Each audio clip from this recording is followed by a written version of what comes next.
112 Ocean Avenue stood solemnly against the backdrop of the Long Island skyline, its windows gazing like hollow eyes onto the quiet suburban street.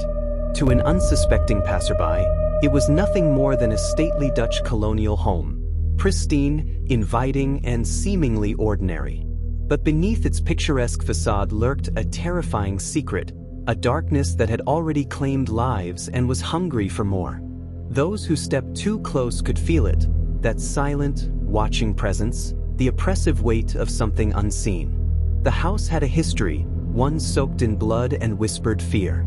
And for those who dared to call it home, the line between reality and nightmare would blur until escape was no longer an option. From the moment it was built in the 1920s, eerie stories followed the house. Tales of misfortune, unsettling occurrences, and an unseen force lurking within its walls. But it wasn't until the fateful night of November 13, 1974, that the house earned its infamous reputation, a night that would mark the beginning of one of the most chilling hauntings in American history. The wind howled outside as Ronald Butch DeFeo Jr. sat in his room, gripping the rifle in his hands. A storm brewed inside him, a darkness he couldn't contain. His family had always been troubled. His father, Ronald Sr., was a violent man, ruling over the household with an iron fist. But that night, something was different. One by one, Butch moved through the house. His parents first, his siblings next. 6 gunshots, yet no one stirred. No screams, no struggle, just the eerie silence that followed. It was as if something or someone had ensured that no one would wake.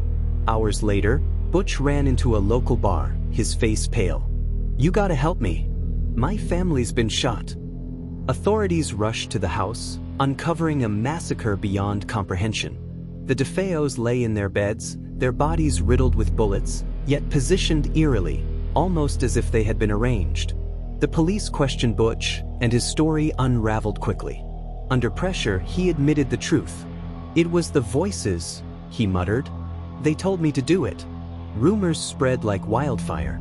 Had the house driven him mad? Or was there something far more sinister lurking within its walls? The house remained empty, a grim monument to the tragedy. But it wouldn't stay vacant for long. Just over a year later, George and Kathy Lutz moved in, drawn by the unbelievably low price. They knew about the murders, but they weren't superstitious. They told themselves it was just a house. Bricks and wood couldn't be evil, could they? The first few nights were quiet, but an undercurrent of unease lingered. Their dog refused to enter certain rooms, growling at invisible forces. George began waking at exactly 3:15 a.m., the time of the DeFeo murders. The air inside was heavy, oppressive, as if unseen eyes were always watching. Then the terror truly began. Doors slammed in the dead of night. Footsteps echoed in empty hallways. The children spoke of strange figures lurking in their rooms.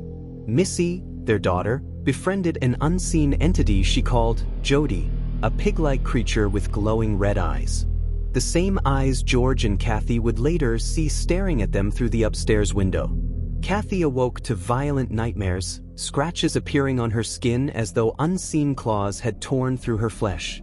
George became consumed by an unknown force, growing cold, distant, almost as if something was whispering to him, guiding him. Desperate for help, the Lutzes invited a priest to bless the house. But as he sprinkled holy water, an unseen force lashed out.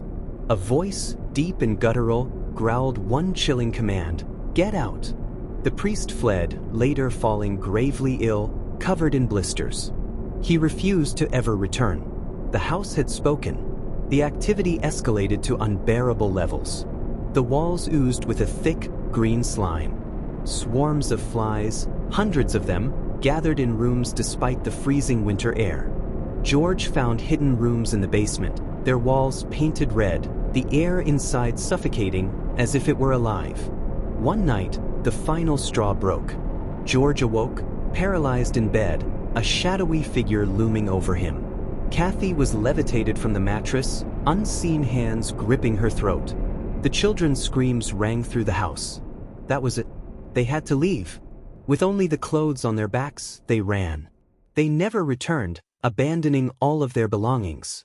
The Lutz family's escape became a media sensation. Paranormal investigators descended upon the house, desperate to uncover its secrets. Among them were Ed and Lorraine Warren, famed demonologists who claimed the house contained an unspeakable evil. During their investigation, Lorraine Warren experienced an overwhelming sense of dread. She claimed to see dark, non-human entities lurking in the shadows. A photo captured during the investigation seemed to confirm their fears, a spectral image of a boy with hollow eyes peering from the staircase. Yet, skeptics pushed back. Was it all a hoax? A carefully orchestrated story for fame and fortune?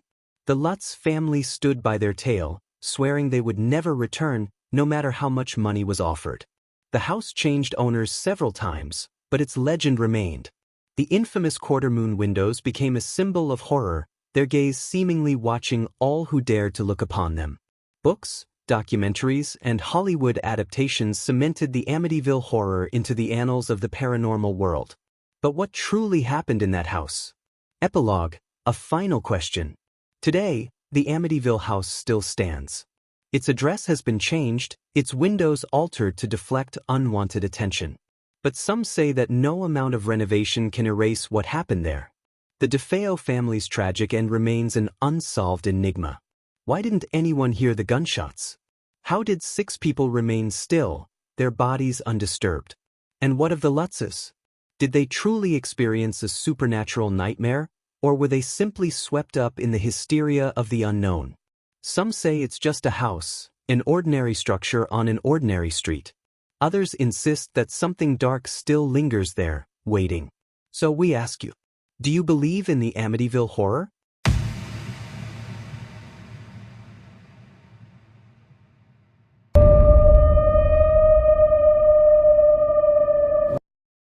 Deep in the Bavarian countryside, far from prying eyes, stood a lonely farmhouse.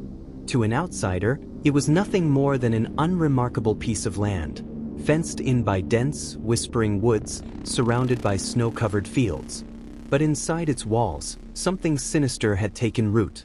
It began with small things, faint footsteps in the attic when the family sat by the hearth, whispers in the dead of night, too quiet to be fully heard but impossible to ignore. A newspaper appearing on their doorstep, one no one in the house had purchased. And then the footprints, a single set of tracks pressed into the snow, leading from the dark forest toward their home. No others. No trail leading back. Whoever made them had never left. Days later, the village would fall silent in horror. 6 bodies. Skulls caved in by a brutal force. No sign of the killer. And worse yet, the realization that for days after the massacre, someone had stayed on the farm. Someone had watched over the bodies, slept in their beds, tended to their animals. The most chilling question of all, did the killer ever truly leave? Months before the massacre, Andreas Gruber, the head of the household, spoke of strange happenings around the farm. He was not a man prone to imagination, yet something about Hinterkaifeck unsettled him.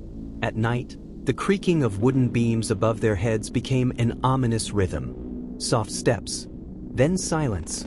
An uneasy feeling crept into the household, worsened by objects moving on their own, doors found open when they should have been locked, and a sense of being watched even in the daylight. Then, one night, their maid abruptly quit. She left in a hurry, claiming the house was haunted. When a new maid arrived, she too was overcome with unease. There was something wrong here, she whispered to Victoria, Andreas' daughter. Something watching them. Then, the footprints in the snow appeared. On March 31, 1922, the family carried on with their day as usual.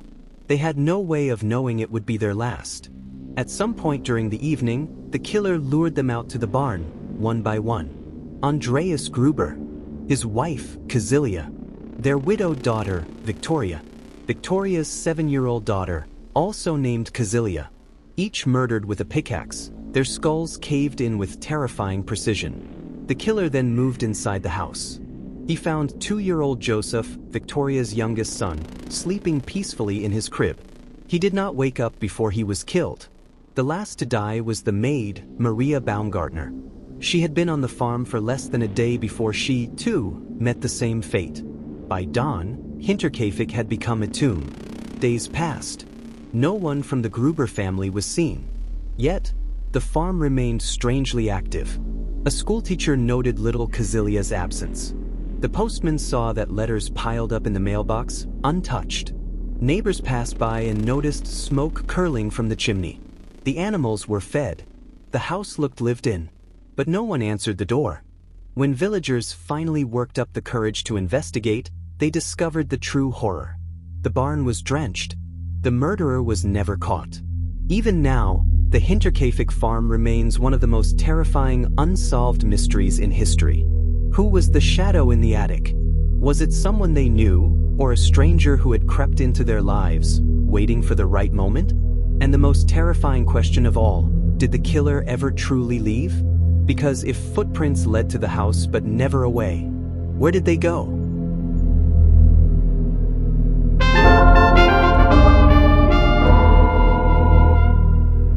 In the sweltering heat of New Orleans, between the suffocating fog and the music-filled streets, a shadow lurked, waiting. He did not kill for money.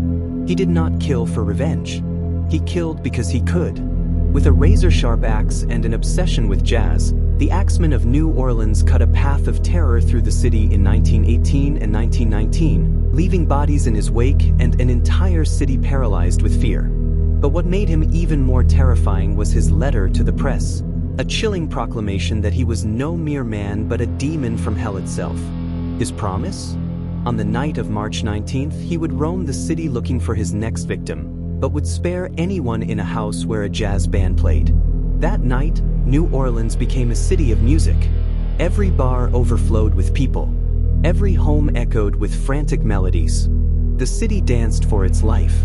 But who was the Axeman? Why did he kill? And did he ever truly leave? It began on May 22, 1918. A scream shattered the early morning stillness. When neighbors rushed to the home of Joseph and Catherine Maggio, they found a blood-drenched nightmare. The couple had been brutally attacked in their sleep, throats slit, skulls crushed. A discarded bloody axe lay nearby. There was no forced entry. The killer had slipped in silently. He left no clues, no fingerprints, only horror. Within weeks, he struck again, and again, and again. The victims were all Italian grocers, slaughtered in their own homes, their doors left mysteriously unlocked. Some survived to tell the tale of a shadowy figure standing over them before their world went black. But no one had seen his face. Fear spread like wildfire. New Orleans whispered of a monster in the dark, a creature that could slip through locked doors and vanish without a trace. Then, in March 1919, the city received something that sent shivers down its spine. A letter addressed to the Times-Picayune newspaper, written in a mocking, almost playful tone. They have never caught me and they never will.